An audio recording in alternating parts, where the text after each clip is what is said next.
Regional 3, Birmingham.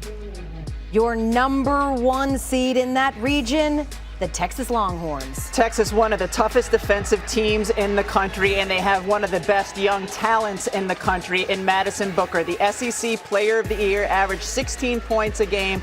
One of the players in the country. It doesn't matter what you do to her defensively. She can simply go get a bucket. She certainly can. Be on alert then, the 16 seed. They'll face the winner of either High Point Panthers or William and Mary Tribe. For High Point, it's their second tournament appearance, first since 2021. We see the celebrations. Hey, we bouncing. We bouncing.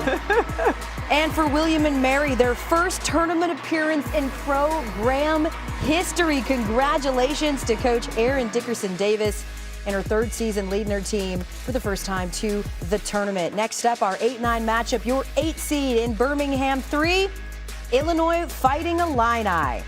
10th NCAA tournament appearance, their second in the last 3 years, and their second 20-win season in the last 3 seasons. Prior to that, their last one was in 07-08. We like that consistency. As for who they'll face in the first round, your 9 seed, the Creighton Blue Jays, led by head coach Jim Flannery in his 23rd season, back-to-back 25-win seasons for the first time in program history. They got the lights going in their reveal as well. They got a lighting team and everything. We see you, Blue Jays. There might be fireworks in there. Honestly, you never They know. light it up from 3, so it fits. This is fair. It's very on the nose. Well done, Dre. As for your 4-13 matchup, 4 seed in Birmingham 3, it's the Ohio State Buckeyes. Yet again, a 25-win season, 4 straight now for the first time in program history.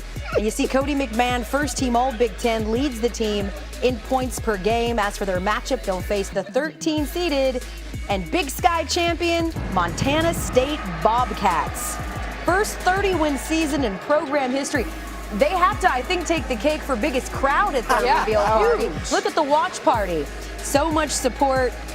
They all don't even fit in the screen. They really don't. Well done.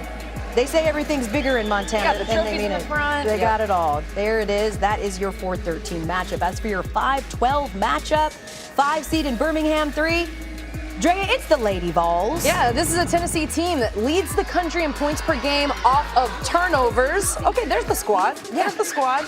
But they struggled towards the end of the season. Lost 3 out of their last 4 games. So Tennessee looking to rally. They were in the conversation to host. They're going to have to go on the road for the tournament. If you've never seen Tennessee play, it's such an interesting style of play. We will get into that. In terms of their matchup, 12 seed in Birmingham 3, it's the South Florida Bulls. Their second conference tournament title as the American champion. Well, Jose Fernandez said, look, we are not, 11 seed? Said they're going to be the toughest 11 seed anybody 12 seed anybody is going to face. Oh, we love that. We love that. As we move That on. matchup? That's fire. That's one. It's fire. Yeah. You're into it. Contrasted style. Yes. Love it. Styles make fights, right? Isn't that the phrase? As terms of the bottom of the bracket, we move on to our 3-14 matchup.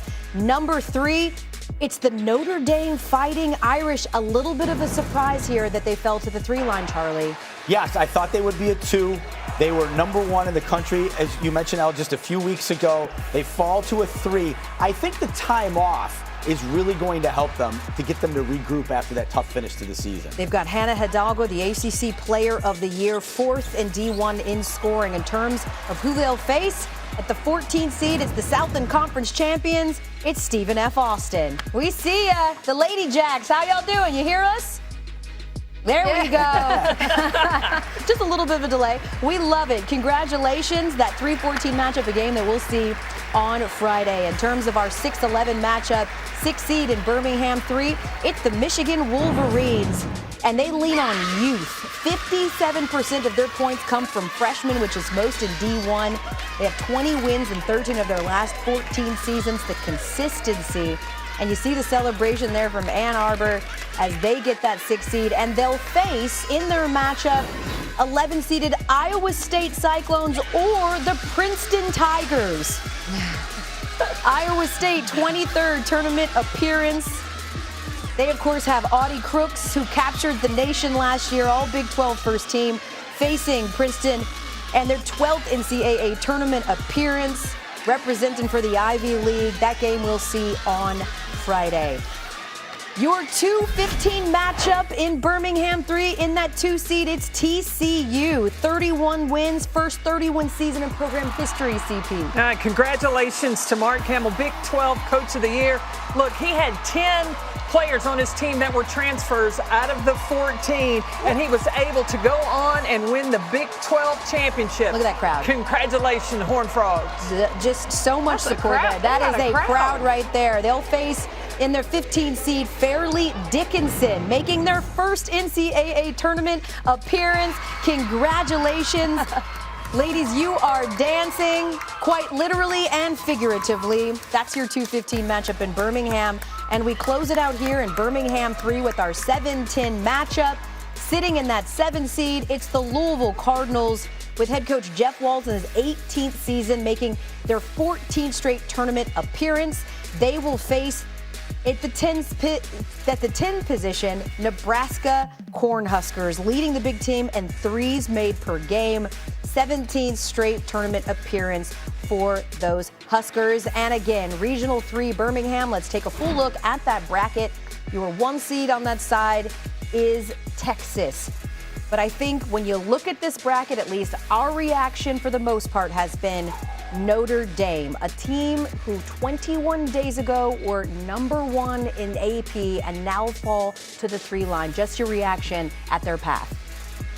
I think it's going to be, for Notre Dame, it's going to be tough, but I think this time off will be good for Neil Ivey and her team to get back on track. I think the key to Notre Dame and them advancing has to be their defense. They got to lock in and make that a priority. If they do and get back to playing the defense they were playing earlier in the season, Notre Dame could cause some problems. Yeah, I think it's interesting when I watch Notre Dame defensively, absolutely. Behind Hannah Hidalgo, they have to have things under control. And as far as their defensive chemistry goes, they've got to get on the same page. But then they face Duke in the ACC tournament, and their offense, they couldn't buy a bucket in that game. So I could imagine the committee being having some struggles when they look at this Notre Dame team. Notre Dame in December and January was playing like the best basketball team in the country, and Hannah Hidalgo was the leader for National Player of the Year in that time frame. Watch out if they can recapture what they had going in December